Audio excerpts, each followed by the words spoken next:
Top 100 universities లో 100% scholarship తో admission పొందాలనుకుంటున్నారా? India's top competitive exams, IIT, NEET etcetera guidance కావాలన్నా, India and world top universities లో join అవ్వాలన్నా, స్టూడెంట్స్ అండ్ పేరెంట్స్ కి కెరీర్ కౌన్సిలింగ్ కావాలన్నా, మీ కెరీర్ డెసిషన్ డబుల్ చెక్ చేసుకోవాలనుకున్నా 25 years ఎక్స్పీరియన్స్ డాక్టర్ సతీష్ గారిని సంప్రదించండి. సార్, ఈరోజు మన టాపిక్ కాస్త బాధాకరమైనటువంటి టాపిక్ సార్.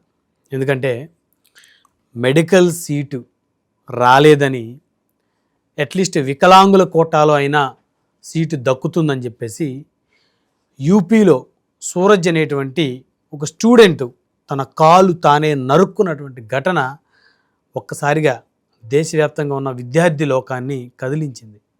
అసలు ఏంటి ఇంత దారుణమైన పరిస్థితులు ఉన్నాయా సార్? సీట్ల కోసం ఇలా చేసుకుంటున్నారా?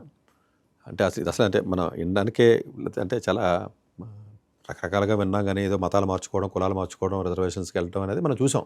అవును, అంతే కదండి. కొంతమంది ఏదో రకరకాల కులాలు మార్చుకుంటాం, లేదా దత్తతలు తీసుకోవడం, అవన్నీ మనం చూసాం కాంపిటీషన్ పర్స్పెక్టివ్లో. కానీ అసలు మనం అంటే వికలాంగుల కోటాలోకి వెళ్ళాలి కాబట్టి నేను ఈ రకంగా చెయ్యాలి అన్న అలాంటి మానసిక పరిస్థితికి అతను వెళ్ళాడు. అంటే మానసికంగా ఆ స్ట్రెస్, ఆ ప్రెజర్ మానసికంగా సరిగ్గా లేనటువంటి విధానంలోనే మనిషి అలాంటి నిర్ణయాలు తీసుకుంటాడు. అంతే కదండి. ఎవరైనా అంతే కదా, మీరైనా నేనైనా కూడా అలాగా ఏదైనా పరిస్థితి బాగున్నప్పుడు తీసుకునే డెసిషన్స్ ఎప్పుడు అలాగే ఉంటాయి.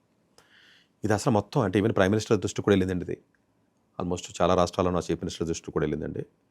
ఇది అంటే ఇప్పుడున్న భారతదేశ ప్రభుత్వం అంటే భారతదేశంలో ఉన్న కాంపిటీషన్స్ కానీ లేకపోతే నెంబర్ ఆఫ్ సీట్స్ కానీ ఎలా ఉంది అని చెప్పడానికి ఇదొక ఉదాహరణ. రిజర్వేషన్ సిస్టమ్ గురించి కూడా ఇండైరెక్ట్గా ఒక రకమైనటువంటి క్వశ్చన్ చేసే విధంగా కూడా ఇది ఉంది. ఎందుకంటే ఎంతోమంది మంచి మంచి ఉద్యోగాలు, మంచి మంచి పదవుల్లో, మంచి ఫైనాన్షియల్ కండిషన్లో ఉన్న వ్యక్తులు రిజర్వేషన్ తీసుకుంటున్నటువంటి సందర్భాలను చూసాం మనం. అటు పొలిటికల్గా కానీ, అటు ఎడ్యుకేషన్ పరంగా కానీ, చదువు పరంగా కానీ, అన్ని రకాలుగా ఫైనాన్షియల్ అసిస్టెంట్స్ కూడా అన్నీ ఉన్నవాళ్ళు కూడా. కొంతమంది పాపం ఏవి లేనటువంటి విధానాల్లో ఉండి అందుకోలేక ఇబ్బంది పడుతున్నటువంటి వైనం కూడా ఒక పక్కన చూస్తున్నాం మనం. అవును, సరే, టూ మచ్ సెన్సిటివ్ టాపిక్ కాబట్టి ప్రాబబ్లీ మనం అది కొంతవరకు మనం చెప్పొచ్చు. ఎందుకంటే మళ్ళీ మన లోపలికి వెళ్తే మనం టాపిక్ మళ్ళీ మనం డైవర్ట్ అవుతుంది. బట్ నీట్ 2 సార్లు ఆ అబ్బాయి రాయడం జరిగిందండి. సూరజ్ భాస్కర్ అన్న అబ్బాయి, ఉత్తరప్రదేశ్. 3వసారి రాదు అనుకుని, అంటే ఇప్పుడు 2026లో అతను ఆ విధంగా రాసుకుని అతను రూమ్లోకి వెళ్తే అతను ఏం రాసుకున్నాడంటే I will become MBBS doctor in 2026 అని రాసుకున్నాడు. అంటే 2026లో నేను పక్కాగా అవుతాను అని. అంటే ఈ రిజర్వేషన్ తీసుకుని నేను పిహెచ్ రిజర్వేషన్ దాంతో అవుతాను అనేది అతను బలంగా ఇచ్చేసాడు. ఈ పోలీసులకి అసలు ఎలాంటి సెక్షన్లో ఎలాంటి కేసు పెట్టాలి? అతను కాలు పాపం అతను తొలగించుకున్నాడు, రిజర్వేషన్ వస్తుందని ఉద్దేశంతో చేశాడు కదా. ఇప్పుడు అన్ఫార్చునేట్గా ఆ కోరిక కూడా అతను నెరవేరట్ల. మన సిస్టమ్ ఎలాంటిది అంటేనండి, అది చాలా బాధాకరమైన ఘటన. సరే, అది పక్కన పెడతాం. ఇప్పుడు కేసు పెట్టి వేరే రకమైనటువంటి ఇబ్బంది ఫేస్ అయిపోతున్నాడు అబ్బాయి. ఇదండి మన పరిస్థితి. అంటే లా ఆ విధంగా ఉంటుంది. అంటే తప్పించుకున్నట్టు ఉంటుంది. అంటే ఇప్పుడు తన రిస్క్లోకి వెళ్తున్నట్టే కదా సార్. తన కాలు తను నరుక్కున్నాడు, పర్పస్ సర్వ్ అవ్వదు. అర్థమవుతుందా? యాక్సిడెంట్లో పోలేదు కదా, వేరే రకంగా అవ్వలేదు కదా. అంటే ఏంటి, పాపం అతను కాలు అంటే లైఫ్ని ఆల్మోస్ట్ త్యాగం చేసుకున్నాడు. రిజర్వేషన్స్ వచ్చే అవకాశాలు ఆల్మోస్ట్ లేవండి as per my knowledge. Plus అతని మీద కేసులు ఉంటాయి. పోలీసులు ఏం చేయాలో తెలియక ఏడుస్తున్నారు వాళ్ళు. లా ఉంటుంది కదండి. అంటే 50,000 సీట్లు మెడికల్ సీట్లు మనకి ఉన్నాయి. 22 లక్షలు 23 లక్షల మంది రాస్తారండి. రకరకాల రిజర్వేషన్స్ అని ఇవన్నీ తీసేస్తే ఏదైనా ఓపెన్ కేటగిరీ అయినట్లయితే ప్రతి 200 మందికో 100 మంది 150 మందికో ఒకటి వస్తూ ఉంటుంది. ఓవరాల్గా 1:50 అని కనిపించినప్పటికీ మళ్ళీ ముక్కలు చేయాలి కదా దానికి. మళ్ళీ రాష్ట్రాలన్నీ అవన్నీ ఉంటాయి కదా. సో ప్రతి ఎగ్జామ్ పరిస్థితి ఇలాగ ఉందండి. దీనికి ముఖ్యంగా మెయిన్ కారణం ఏంటంటే, దీనికి కొన్ని ఎగ్జామ్స్ని మనం హైప్ చేసి సివిల్ సర్వీసు, జేఈ లేకపోతే నీట్ ఇలాంటి వాటికి సంబంధించి మనం హైప్ చేసి మిగిలిన జాబ్ క్రియేట్ చేసే ఇండస్ట్రీని గవర్నమెంట్ చేయలేకపోయింది. ఇప్పుడు చైనా ఉంది, మీరు చూస్తే 12th క్లాస్ అయిపోయిన తర్వాత చాలామంది ఉద్యోగాలు వెళ్ళిపోతారండి అమెరికాలో, చైనాలో. అంటే అలాంటి పరిస్థితులు వాళ్ళు కల్పించగలిగారు. మ్యానుఫ్యాక్చరింగ్ కానీ, ప్రొడక్షన్ యూనిట్స్ కానీ, డిజిటల్ టెక్నాలజీస్ కానివ్వండి, ఇవన్నీ కూడా డిగ్నిటీ ఆఫ్ లేబర్ చక్కగా వెళ్తారు. వాళ్ళ శాలరీస్ కూడా 12th క్లాస్ అయిన తర్వాత వచ్చి వాళ్ళకి శాలరీస్ డిగ్రీ వాళ్ళతో సమానంగా ఉంటాయి. ఈవెన్ అమెరికాలో కూడా ఇదే పరిస్థితి, ఈవెన్ చైనాలో కూడా అంతే. మనం ఏంటంటే మన భారతదేశం మొత్తం అంతా కూడా ఓన్లీ మనం ఏదో ప్రస్తుతానికి చెప్పుకుంటూ వెళ్తున్నాం, మనం బాగానే ఉన్నప్పటికీ కూడా మిగిలిన సెక్టర్స్ లేకపోవడం వల్ల ప్రతి బయాలజీ స్టూడెంటు మెడిసిన్ రాకపోతే వేరే దానికి వెళ్ళొచ్చు అన్నటువంటి భరోసా మన భారతదేశంలో లేదు. ఎందుకంటే మిగతా అన్నీ కూడా ఇండస్ట్రీస్ లేవు. మీరు ఏది చదివినా 20,000 15,000 జీతాలకు మించి లేని పరిస్థితికి వచ్చింది. సప్లై ఎక్కువైపోయింది, టమాటా మార్కెట్ అయిపోయింది మనంతా. ఇప్పుడు బయాలజీ స్టూడెంట్ రాకపోతే ఏంటి, దేనికైనా వెళ్ళాలి అనుకున్నట్లయితే ఆ సిలబస్లో అలా డిజైన్ చేయలేదు. బైపీసీ చదివాడండి పిల్లడు, మ్యాథ్స్ ఉండదు వాడికి. వెళితే ఏ నర్సింగ్కో ఫిజియోథెరపీకో లేకపోతే వేరే అట్లకి వెళ్ళాలో 15,000 20,000 జీతాలు వస్తాయి. సరైనటువంటి బయాలజికల్ సైన్సెస్లో సరైన రీసెర్చ్, సరైనటువంటి జాబ్ ఆపర్చునిటీస్ లేనటువంటి ఇది. అలాగే ఎంపీసీ వాళ్ళకైనా అంతే, ఇంజనీరింగ్లో కొంతమందికి ఉద్యోగాలు ఉంటే వేరే వాళ్ళు ఉండవు. అంటే ఏంటి, క్వాలిటీ ఉన్న కాలేజీలు 5 ఉండడం వల్లే 100 మంది పోటీ పడుతున్నారు కదా. అవును. క్వాలిటీ ఉన్న కాలేజీలు 90 ఉంటే పోటీ ఎందుకు? ఇప్పుడు ఫిన్లాండ్ వెళ్ళారు, స్విట్జర్లాండ్ వెళ్ళారు. ఇప్పుడు స్విట్జర్లాండ్ ఉందండి ఉదాహరణకి, ఈటీహెచ్ జ్యూరిచ్ ఉంది, ఈపీఎఫ్ఎల్ ఉంది, మోస్ట్ ప్రెస్టీజియస్ కాలేజెస్. ఎగ్జామ్ కూడా ఉండదండి, 12th మార్క్ బట్టి ఇచ్చేస్తారు అంతే. మోస్ట్ ప్రెస్టీజియస్ కాలేజెస్ అవన్నీ కూడా. అంటే ఏంటి, నేనేమంటానంటే 100లో 1 క్వాలిటీ ఉండడం వల్లే, ఒక ఆప్షన్ ఉండడం వల్లే, ఒక సీట్ ఉండడం వల్లే, ఒక ఉద్యోగం ఉండడం వల్లే ఈ 100 మంది ట్రై చేయడం అన్నదే ప్రెజర్తో కూడుకున్న పని. ఏదో రకంగా నేను బ్రతకాలి అనుకున్న విధానంలో తప్పు చేస్తాడా, తప్పు చేయిస్తాడా, మర్డర్ చేస్తాడా, మర్డర్ గావింపబడతాడా, ఏదో ఒకటి చేసి బతకాలరా అన్న పరిస్థితి రావడానికి గల కారణం ఏంటంటే 1 in 100 అంటే ఒక ఆప్షనే 100 మంది పోటీ పడండి అని వదిలేసింది మనం. అలా కాకుండా మీరు ఆపర్చునిటీస్ క్రియేట్ చేయడంతో పాటు క్వాలిటీ ఉన్న కాలేజీలను పెంచితే వేరే కోర్సుల్లో, నా ఉద్దేశం ఇప్పుడు మెడికల్ అంటే సీట్లు తక్కువ ఉన్నాయి, అవి సీట్లు పెంచమని నా ఉద్దేశం కాదు, డాక్టర్లు సరిపోతారు మనకి. అవును. మిగతా కోర్సుల్లో కానీ క్వాలిటీ ఉన్న కోర్సెస్ కానీ హోప్ కనపడితే, ఏముందిరా మెడిసిన్ రాకపోతే ఏముంది, చక్కగా మనం పలానా కాలేజీలో పలానా కోర్సుకి వెళ్తే మంచి జాబులు వస్తున్నాయంట అని అనిపించినప్పుడు మీ స్ట్రెస్ ఎందుకు ఉంటుంది? అవును, మీరే చెప్పండి అసలు. అంతే కదా, ఇప్పుడు ఎంసెట్ కాలేజీలు ఉన్నాయండి, ఇంజనీరింగ్ కాలేజీలు ఇక్కడ సరైన రీసెర్చ్, సరైన ఫీజు రియంబర్స్మెంట్ ₹1,00,000 ఇచ్చి నడిపిస్తున్నారు, ఏదో నడుస్తున్నాయి ఫర్ ఎగ్జాంపుల్. క్వాలిటీ లేదు, జాబ్ రాదేమో భయం వేస్తుంది కదా, ఆ భయంతో స్ట్రెస్ వస్తుంది కదా వాడికి. ఆ స్ట్రెస్ వచ్చినప్పుడు ఐఐటి జేఈ రాదు వాడికి, లేదా ఇంకో ఎగ్జామ్ ఏదో రాదు, ఇంకేం చేస్తాడు? అప్పుడు అలాంటి ఆలోచన విధానంలోంచి అలాంటి సిచ్యువేషన్లోంచి పుట్టుకొచ్చిన ఆలోచన విధానం ఇది.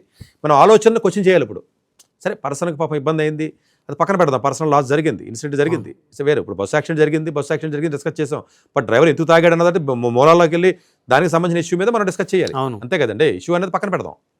అంటే ఏంటి, క్వాలిటీ ఉన్న కోర్సెస్, క్వాలిటీ ఉన్న కాలేజెస్, అలాగే ఎంప్లాయ్మెంట్ జనరేట్ చేసి ఇండస్ట్రీస్, ఆపర్చునిటీస్ మన భారతదేశం మనకు సరైనటువంటి యూత్ పవర్ ఎక్కువ ఉన్నటువంటి ఈ దేశంలో కల్పించకపోవడం వల్ల ఇదే జరిగింది. జపాన్లోను వేరే కంట్రీస్లోను ముసలోళ్ళు ఎక్కువ ఉన్నారు, యూత్ లేదు. యూరప్ వెళ్ళండి, అందరూ ముసలోళ్ళే ఉన్నారు. యావరేజ్ ఏజ్ 50 ఏళ్ళు ఉంటుంది వాళ్ళది, మీడియన్ ఏజ్ 45-50 ఏళ్ళు ఉంటుంది. ఈవెన్ చైనాలో కూడా 45 అంటే, చైనాలో కూడా. మన భారతదేశం 27.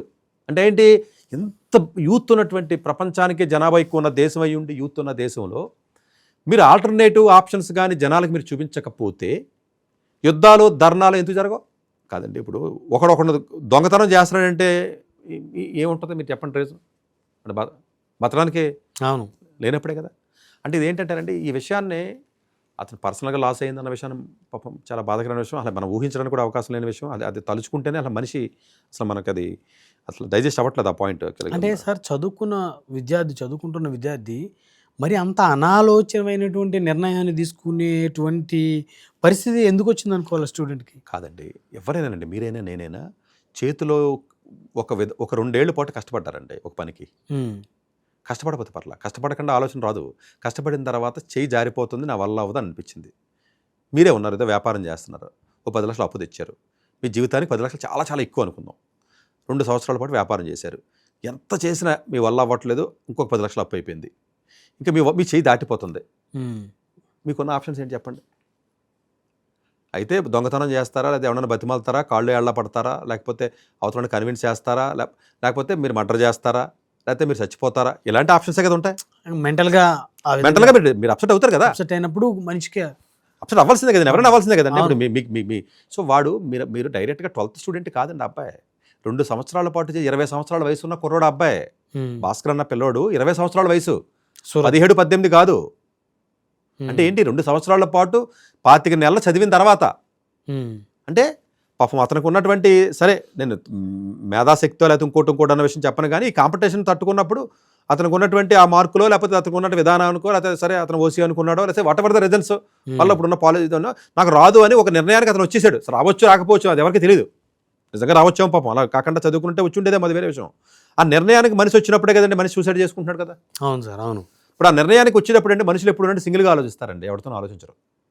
మీరు ఎప్పుడైనా చూడండి critical decisions in the humans, ఇలాంటి డిప్రెషన్ డెసిషన్స్ ఎప్పుడు పక్కడితో ఆలోచించరు మనిషి, మిగతాన్ని ఆలోచిస్తారు, చెత్త చెదరంతో ఆలోచిస్తారు. బాధ వచ్చినప్పుడు చూసారు ఇలాంటి నెగిటివ్ వచ్చినప్పుడు ఒకటే ఆలోచిస్తాడండి. ఆ అతను ఆలోచించుకొని ఇంట్లో ఉన్న ఫ్రెండ్స్తో లేకపోతే ఫ్యామిలీ మెంబర్స్తో మాట్లాడుంటే వేరే రకంగా ఉండేది. అతను అలాగా ఆలోచించకుండా అతనే డెసిషన్ తీసుకుని అతను చాలా ఈజీగా రిజర్వేషన్ వస్తుంది నేను డాక్టర్ అయిపోతాను అనుకున్నాడు తప్ప ఇక్కడ అర్థం చేసుకోవాల్సింది ఏంటంటే డాక్టర్ నిజంగా అంటే నేను ఈ పాయింట్ నేను ఎందుకు మళ్ళీ నెగిటివ్ అనుకోవద్దు కానీ ఒక పాయింట్ నేను చెప్పదలుచుకున్నానండి మీ ద్వారా. మెడిసిన్ కెరియర్ అంత గొప్ప కెరియర్ కూడా కాదు, దాని గురించి ప్రాణాలు తీసుకోవాల్సిన అవసరం లేదండి. ఓకే, ఇది బోల్డ్గా ఉన్నా నేను ఈ మాట చెప్పదలుచుకున్నాను. ఎందుకంటే ఎంబీబీఎస్ అయినా కూడా 25,000-30,000 కూడా జీతాలు ఇవ్వట్లేదు ఇక్కడ. సాచురేషన్ అయిపోయింది ఆ ఫీల్డ్ కూడా. పీజీ సీటు కొనాలంటే ఎంబీబీఎస్ వచ్చిందండి సీటు, పీజీ దగ్గర బాటిల్ లెక్క ఉంది కదా. అవును, 25,000 మంది 25,000 సీట్లు కూడా లేవు కదా గవర్నమెంట్ సీట్లు పీజీలో. సంవత్సరాలు 2.5 లక్షల మంది రాస్తున్నారు. అవును, మరి సంవత్సరానికి మిగిలిపోయిన 2 లక్షల మంది, లాస్ట్ 10 ఏళ్ళలో మిగిలిపోయిన 20 లక్షల మంది ఏమైపోయారు? వాళ్ళు ఇంకా ఏదో చిన్న కోర్సులు. అంటే నేనేమంటానంటే మెడికల్ నీట్ యూజీ రాలేనంత మాత్రాన్ని గవర్నమెంట్ సీట్ రాలేదు అన్నంత మాత్రాన్ని మీరు బాధపడిపోవాల్సినట్టు అవసరం లేదు. వచ్చినా కూడా మరి ఇంకొక బాటిల్ లెక్క ఉంది కదా, ఉంది కదా. అందువల్ల అది కాకపోతే వేరే ఏమన్నా అదర్ ఆప్షన్స్ ఉన్నాయని చూసుకోండి. అందు గురించి పిల్లలందరికీ నేను దండం పెట్టి రోజు ఎందుకు చెప్తున్నామంటే మన వీడియోలో రే మ్యాథ్స్ వదలకండి అమ్మ, చక్కగా ఎంబైపీసీ అయినా చదువుకుంటారు. ఏదన్నా పొరపాటున తేడా జరిగితే ఇంకోదానికి ఏదైనా వెళ్ళే అవకాశం ఉంటుంది. ఏదో పైలెట్టో లేకపోతే ఇంకోటో లేకపోతే ఏదో ఇంకోటి డిజైనో లేకపోతే ఇంకో కోర్స్కి వెళ్ళే అవకాశం ఉంటుందని ఎందుకు చెప్తున్నాం మేము. మనం ఒకే డైరెక్షన్లో మనకు పక్కాగా మనకు సీట్ వస్తుందని చెప్పేసి ఆలోచన చేసి ముందుకెళ్తే 25 లక్షలు అంతమందికి సీట్లు రావు కదా. అవును సార్. సో అందువల్ల మెడిసిన్ అంటే లైఫ్లో అంతకంటే బెస్ట్ ఆప్షన్ లేదు, దీనివల్ల మన లైఫ్నే త్యాగం చేసేద్దాం అనుకున్నంత కెరియరే కానే కాదు మెడిసిన్. ఈ మాట ఎవడో చెప్పండి, నేను బలంగా చెప్తున్నాను. ఎందుకంటే దాని మీద పూర్తి అవగాహనతో నేను శాలరీస్ ఎలా ఉంటాయి, పీజీ వాడికి ఎలా ఉంటాయి, ఎలా ఉంటుంది, లైఫ్ ఎలా ఉంటుంది, ఎంత నరకంగా ఉంటుంది, బ్యాక్గ్రౌండ్ వెనకాల. అంటే ప్రైవేట్ హాస్పిటల్లో పెద్ద డాక్టర్లుగా అవన్నీ అలా కనపడుతున్నారు, తక్కువ మంది అండి. సాచురేట్ అయిపోయింది ఫీల్డ్, చాలా మంది తెలియక అలా అనుకుంటున్నారు. అవన్నీ యూఎస్లోను యూకేలో చదివిన డాక్టర్లు తెచ్చుకుని నెత్తి మీద కిరీటం పెట్టి ఇక్కడ 10 లక్షల జీతాలు ఇస్తారు. ఏజ్ హాస్పిటల్లోను, యశోదలోను, అపోలోలోను, అది ఇంకో హాస్పిటల్లోను, సార్ హాస్పిటల్లోను.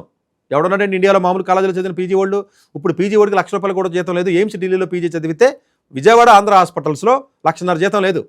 ఓకే, ఎంతోమంది డాక్టర్లు నాకు తెలుసు. సూపర్ స్పెషాలిటీ చదివితే 2 లక్షల జీతం లేదండి 15 ఏళ్ళు చదివిన తర్వాత. 2 లాంగ్ టర్మ్లో పీజీ వస్తారో తెలియదు. యూజీతో 25,000 కూడా ఎవడివ్వట్లేదు. కొత్తగా ఇప్పుడు తమిళనాడు గవర్నమెంట్ ఏం చెప్తుందంటే స్విగ్గీ జొమాటోలో సర్వే చేస్తే boys delivery boys medical students ఉన్నారని చెప్పేసి కొత్త రకమైనటువంటి సర్వే బయటకు వచ్చి సెన్సేషన్ అయిందండి ఇది. స్విగ్గీ జొమాటోలో దయచేసి ఈ వీడియో చూస్తున్నటువంటి వ్యూవర్స్ అందరికీ కూడా సతీష్ గారు ఏదో చెప్తున్నారని కాదు, ఒక్కసారి గూగుల్లోకి వెళ్ళండి దయచేసి. తమిళనాడు డాక్టర్స్ ఎంతమంది మీరు స్విగ్గీ జొమాటోలో డెలివరీ బాయ్స్ ఉన్నారని కొట్టండి, మీకు నిప్పురు పోయి అంటే మీరు ఆశ్చర్యపోయే నెంబర్ వస్తుంది బయటికి. జాబులు లేవు, మెడికల్ వాళ్ళు కూడా అన్ఎంప్లాయ్మెంట్ వచ్చేసింది. ఓకే, అంటే నేనేమంటానంటే మెడికల్ మంచిది కాదని చెప్పడం కాదు నా ఉద్దేశం ఇక్కడ. దీని గురించి అంత మీరు త్యాగాలు చేయవలసినటువంటి అవసరం ఉన్నటువంటి ఫీల్డ్ కానే కాదు. ఇదేమి ఎంత గొప్ప ఫీల్డ్, గొప్ప ప్రొఫెషన్ కాదు. లైఫ్ను వదిలేవలసిన అవసరం లేదండి. ఇంకోటి ఉంది, ఆ మాత్రం డబ్బులు ఆ మాత్రం చేత ఇంకోటి సంపాదించుకోవచ్చు మనం, ఇంకోటి పని చేసుకోవచ్చు. ఇప్పుడు సూరజ్ అనే ఆ స్టూడెంట్ పరిస్థితి ఏంటి సార్? మరి లీగల్గా అతను ఎదుర్కోవాలి, అతను రిజర్వేషన్ కూడా ఇవ్వరు. చాలామంది తప్పు చేసినప్పుడు ఇంపాక్ట్ అతను కెరీర్ మీద కూడా పడుతుంది. కెరీర్ కదండి, లైఫ్ ఒక పక్క కాలిపోయింది, మరో పక్క సొసైటీలో అతను తప్పు చేసిన వాడిలాగా ఉండిపోయాడు. సరే, కొంతమంది సానుభూతి వల్ల ఉపయోగం ఏమి? అది అంతే కదా, సానుభూతి చూపించారు. ఏంటి కెరీర్ లైఫ్ వేసిపోయింది కదండి. తల్లిదండ్రుల పరిస్థితి ఏంటి చూడండి ఒకసారి ఆలోచించండి. అది తల్లిదండ్రులు బతుకున్నంత వరకు వాళ్ళు అంతకంటే నరకం ఇంకోటి ఉంటుందా ఏ పేరెంట్కైనా? మీకు తెలియదు ఏముంది. సరే, ఇక్కడ ఆ సూరజ్ తను డాక్టర్ వృత్తిని కూడా ఎంతగానో అమితంగా ప్రేమిస్తున్నాడని. డెఫినెట్గానండి, అది మనం కాదని డెఫినెట్గా ప్రేమిస్తున్నాడు. అంటే నేనేమంటానంటేనండి, ఇప్పుడు అందరికీ అన్ని రకాల అవకాశాలు రావు. ఇప్పుడు మీరు ఉన్నారండి, మీరు చదువుకున్నారండి, మీరు చదువుకునే రోజుల్లో ఇక్కడ కూర్చుని ఈ మీడియాలోకి వస్తారని అనుకున్నారా? ఎక్స్పెక్ట్ చేయలేదు. మీరు చెప్పండి, నిజం చెప్పండి, హార్ట్ఫుల్గా చెప్పండి. లేదు, ఎక్స్పెక్ట్ చేయలేదు. భగవంతుడు ఒక దారి మూసేస్తే ఇంకో దారి తెరుస్తాడు. అది తెరిచి మధ్యలో ఉన్న గ్యాప్ టైం పేషెన్సీ ఉండండి రా బాబు అని నేను చెప్తున్నాను నేను. అవును, అంతే కదా. సో అందువల్ల ఏంటంటేనంటే అతను డ్రీమ్ చేశాడు. చాలామంది మెడికల్ డ్రీమ్ చేసి అవుదాం అనుకున్న వాళ్ళు కూడా మెడిసిన్ చదివిన తర్వాత మెడిసిన్ వద్దు అనవసరంగా వచ్చిన వాళ్ళు కూడా ఉన్నారు కదా. అవును, మరి అలా డ్రీమ్ చేసినప్పుడు ఒక రకమైనటువంటి ఒక ఇల్యూషన్తో ఒక రకమైన ఇన్ఫర్మేషన్తో మైండ్ ఉంటుంది. తీరా లోపలికి వచ్చిన తర్వాత నేను మెడిసిన్ వద్దు అన్న వాళ్ళు కూడా మనం చూసాం కదండి చాలా మందిని. అవును. ఇప్పుడు మీడియాకి వద్దామని ఎంతో ప్రేమతో వచ్చిన వాళ్ళు, మీడియా వద్దని దండం పెట్టే వాళ్ళు ఉన్నారు. అసలు మీడియానికి సంబంధం లేదురా అన్నవాడు వచ్చినోడు కూడా హ్యాపీగా ఫీల్ అయిన ఉంటాడు కదా. అందువల్ల నేనేమంటానంటే టెంపరీ అంటే నేను చెప్పేది అతని అంబిషన్ తప్పు పట్టట్లే, ఇంకా ఆప్షన్స్ ఉంటాయి, అసలు ఆలోచించడానికి ప్రయత్నం చేయండి బ్రెయిన్తో. అనదర్ పాయింట్ ఇంకొకటి చెప్పాలండి మన ఈ వీడియో ద్వారా, ఎకనామికల్గా వీక్గా ఉన్న వాళ్ళు పూర్ పీపుల్ ఎవరో కూడా మెడిసిన్ అసలు డ్రీమ్ చేయకండి. అసలు భారతదేశంలో 25 లక్షల మంది రాస్తే 50,000 సీట్లు కూడా లేనటువంటి ఇంత కాంపిటీషన్ ఉన్నట్టు నెల ప్రయత్నంలో మీకు దగ్గర డబ్బులు ఉంటే కేటగిరీ బీనో సీనో డీమ్డ్ యూనివర్సిటీకో పోతారు, ఏ మల్లారెడ్డికో పోతారు. డబ్బులు లేని పరిస్థితిలో ఉన్నప్పుడు మెడిసిన్ లాంటి ఎగ్జామ్ని మీరు టార్గెట్ చేసి మా పిల్లడు బాగా చదువుతాడు, మా పిల్ల బాగా చదువుతుంది, సీటు కొడుతుందని ఓవర్ కాన్ఫిడెన్స్తో పేరెంట్స్ అందరూ బలవంతంగా కాలేజీలో తోస్తే సీటు రాదు. అందరికీ రాదు కదండి నా ఉద్దేశం, తెలుగు తక్కువ. తర్వాత పీజీలో సీట్ రాక ఎంతో మంది సూసైడ్ చేసుకుని పీజీలో సీట్ రాక ఎవరో ఒకరు 10,000 20,000కి బతికిన వాళ్ళు నెంబర్ ఇంకా చెప్తే ఇంకా అసలు మీరు మెడిసిన్ ఎగ్జామ్ రాయరు. నేను అది చెప్తే బాగోదు కాబట్టి నేను చెప్పట్లేదు. బట్ మీకు ఒక ఏంటంటే ఇన్ఫర్మేషన్ 2.5 లక్షల మంది రాశారు మన పీజీ, 25,000 సీట్లు, క్లినికల్ సీట్లు అంటారు, నాన్ క్లినికల్ కాకుండా. లాస్ట్ 8 ఏళ్లలో 10 ఏళ్లలో 20 లక్షల మంది రాస్తే సంవత్సరానికి 25,000 చెప్పని. మెడికల్ వేరే ఎగ్జామ్ ఏమని చెప్పండి, పీజీ తప్ప. ఇంజనీరింగ్ కూడా ఉన్నారండి, మీరు ఉన్నారండి, ఇంజనీరింగ్ చదివారండి.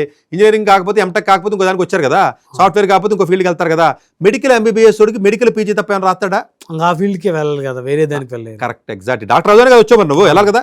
ఇప్పుడు సంవత్సరం 2.5 లక్షల మంది రాస్తే 25,000 మంది సీట్లు వచ్చినాయి కదా పీజు. మరి లాస్ట్ 10 ఏళ్లలో 2 లక్షలు రాశారు. వాళ్ళ పరిస్థితి ఏంటి? మీరు ఈ సంవత్సరం మిగిలిపోయిన 2 లక్షలు చూస్తున్నారు కాదు, లాస్ట్ ఇయర్ మిగిలిపోయిన వాళ్ళు, అంతకుముందు మిగిలిపోయిన వాళ్ళు, అవును, వేరే దానికి వెళ్ళరాళ్ళు. అలాగే ఇప్పుడు ఇంజనీరింగ్ కూడా గేట్ ఎగ్జామ్ రాయిపోతే ఏముంది, వేరే దానికి పోతున్నాడు కదా. బ్యాంక్ ఉద్యోగానికి పోతాడు, మ్యాథ్స్ వచ్చాడికి, ఏదో గవర్నమెంట్ ఉద్యోగం రాస్తాడో, లేదా స్వీపర్ పోస్ట్కి వెళ్తాడో, దేనికి వెళ్తున్నాడు. మెడికల్ వాడు ఆల్మోస్ట్ మీకు సక్సెస్ రేట్ ఓవరాల్గా పీజీలో మెడికల్ సీట్ రావడానికి సక్సెస్ రేట్ 5% కూడా లేదండి, మళ్ళీ అక్కడ కూడా 10% కూడా లేదు. ఎందుకంటే పాత ఇయర్లు కూడా కలపాలి మనం, 1 ఇయరే కాదు కదా.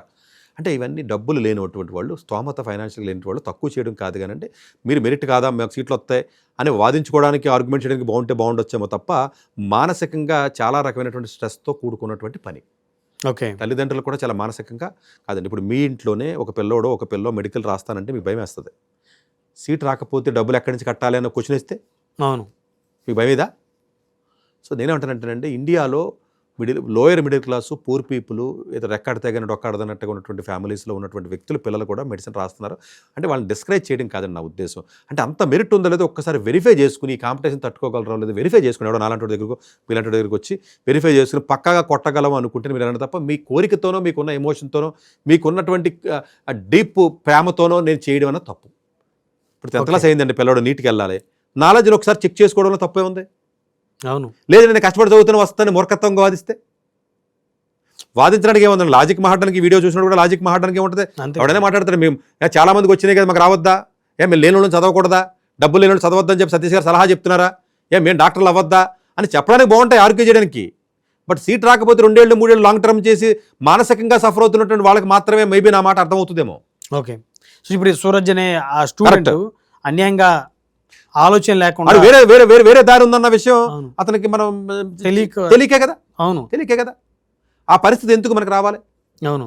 సో నేనేమంటానంటేనంటే, జనరల్గా ఫైనాన్షియల్గా కొంచెం ఇబ్బంది ఉన్నటువంటి ఫ్యామిలీ బ్యాక్గ్రౌండ్స్ 1కి 2, 2కి 3, 3కి 4 సార్లు చెక్ చేసుకుని పక్కాగా మనకు అవకాశాలు ఎక్కువగా మెండుగా ఉన్నాయని చెప్తేనే వెళ్ళండి. అప్పుడు కూడా మీకు డేంజరే, మళ్ళీ పీజీ సీట్ కొనాలి. ఓకే, సో ఇవన్నీ దృష్టిలో పెట్టుకుని తీసుకుని గవర్నమెంట్ కూడానండి, దయచేసి గవర్నమెంట్ కూడా ఇక్కడ అర్థం చేసుకోవాల్సింది ఏంటంటే, ఒక కోర్సులో 2 కోర్సుల్లో మీరు ఎంకరేజ్ చేసి మిగిలిన ఎంప్లాయ్మెంట్ ఆపర్చునిటీస్ మీరు సరిగ్గా ఇవ్వకపోయినట్లయితే డెఫినెట్గా ఇబ్బంది పడే అవకాశాలు ఉంటాయి. ఇవన్నీ దృష్టిలో పెట్టుకుని పిల్లలు కూడా కొంచెం మానసికంగా స్థైర్యంగా ఉంటూ అదర్ ఆపర్చునిటీస్ చూసుకుంటూ, అటు ఫైనాన్షియల్ కండిషన్ చూసుకుంటూ ఉండాలి. అట్లాగే గవర్నమెంట్ కూడా కొన్ని మెజర్స్ తీసుకున్నట్లయితే ఇలాంటివి జరగకుండా ఉంటాయని అనుకుంటున్నానండి. ధన్యవాదాలు సతీష్ గారు. థ్యాంక్ యూ అండి. డాక్టర్ ఎస్ సతీష్ గారు ఏపీ తెలంగాణ విద్యార్థులకు సుపరిచితమైన పేరు. సతీష్ గారు 2001 యూపీఎస్సీ పరీక్షల్లో ఇండియన్ రైల్వే విభాగంలో ఉద్యోగం సాధించారు. సతీష్ గారు చదివిన చదువులు engineering, MTech, MBA executive MBA, MSc, MBA HR, MA psychology లాంటి పోస్ట్ గ్రాడ్యుయేషన్ డిగ్రీతో పాటు డాక్టరేట్ కూడా చదవటం జరిగింది. సతీష్ గారు నిరంతర విద్యార్థి. అలాగే సతీష్ గారు పలు ప్రతిష్టాత్మక కాంపిటేటివ్ పరీక్షలో, యూపీఎస్సీ నిర్వహించే సివిల్ సర్వీస్ పరీక్షలో 179వ ర్యాంక్, అలాగే ఇంజనీరింగ్ సర్వీస్ లో 24వ ర్యాంక్, గేట్ ఎగ్జామ్ లో 4వ ర్యాంక్, క్యాట్ ఎగ్జామ్ లో 99.8%, జిమాట్ 76 స్కోర్, ఇలా పలు కాంపిటేటివ్ ఎగ్జామ్స్ లో మొదటి ప్రయత్నంలోనే ఎన్నో ర్యాంకులు సాధించారు. ఎన్ని క్వాలిఫికేషన్ డిఫరెంట్ పరీక్షలు ర్యాంకులు సాధించిన వ్యక్తులు మన ఇండియాలో చాలా అరుదనే చెప్పాలి. ఇలాంటి అకాడమిక్ లో పరంగా, కాంపిటేటివ్ పరంగా ఇన్ని ర్యాంకులు సాధించడంతో పాటుగా గవర్నమెంట్ ఉద్యోగం చేస్తూ పలు అవార్డులు తీసుకున్నారు. సతీష్ గారికి జోనల్ లెవెల్లో general manager award, all India లెవెల్లో నేషనల్ లైఫ్ టైమ్ అచీవ్మెంట్ గుర్తింపు దక్కాయి. Appreciation of president life time Sevashri award Andhra Pradesh మంత్రి నుంచి అందుకున్నారు. వీటితో పాటు పలు రకాల అవార్డులను అందుకున్నారు. ఎన్నో ప్రతిష్టాత్మక ఆర్గనైజర్స్ పర్మనెంట్ మెంబర్ గా ఉన్నారు. కష్టపడి పైకి వచ్చిన వ్యక్తి కావటం వల్ల గత 20 సంవత్సరాల నుంచి ఎంతో మంది చిన్నపిల్లల దగ్గర నుంచి 5, 6 తరగతుల విద్యార్థుల నుంచి పెద్ద పెద్ద పీజీ, పిహెచ్డీ కాలేజీలకు వెళుతూ విద్యార్థులకు అవగాహన కల్పిస్తుంటారు. ప్రతి విషయం పైన డాక్టర్ సతీష్ గారు స్పష్టమైన అవగాహన కలిగి ఉన్నారు. డాక్టర్ సతీష్ బలంగా నమ్మే సూత్రం ఏంటంటే అవేర్నెస్ ఈజ్ ఎవ్రీథింగ్. మనిషికి అవేర్నెస్ ఉంటే ఏదైనా సాధించగలరు. ఒక్క మోటివేషన్ తోనే కాదు, ఏది చేయాలి, ఏది చేయకూడదు, ఎలాంటి డెసిషన్ తీసుకోవాలి అన్న విషయాలపై, ముఖ్యమైన విషయాలపై అవగాహన కల్పిస్తుంటారు. అలాగే గవర్నమెంట్, ప్రైవేట్ జాబులే కాకుండా ప్రపంచ దేశాల్లోని జాబ్స్ పై కూడా అవగాహన కల్పిస్తుంటారు. ఉద్యోగాలతో పాటు పెద్ద చదువులైన ఐఐటి వంటి వాటిపై సెషన్స్ నిర్వహిస్తూ ఉంటారు. ఇప్పటి వరకు 3 లక్షల సెమినార్స్ ఒక్క రూపాయి తీసుకోకుండా ఉచితంగా నిర్వహించారు. ఇందులో భాగంగా మన 99 టీవీ ద్వారా విద్యార్థులకు మోటివేషన్ ఇవ్వటానికి మీ ముందుకు వస్తున్నారు డాక్టర్ సతీష్ గారు.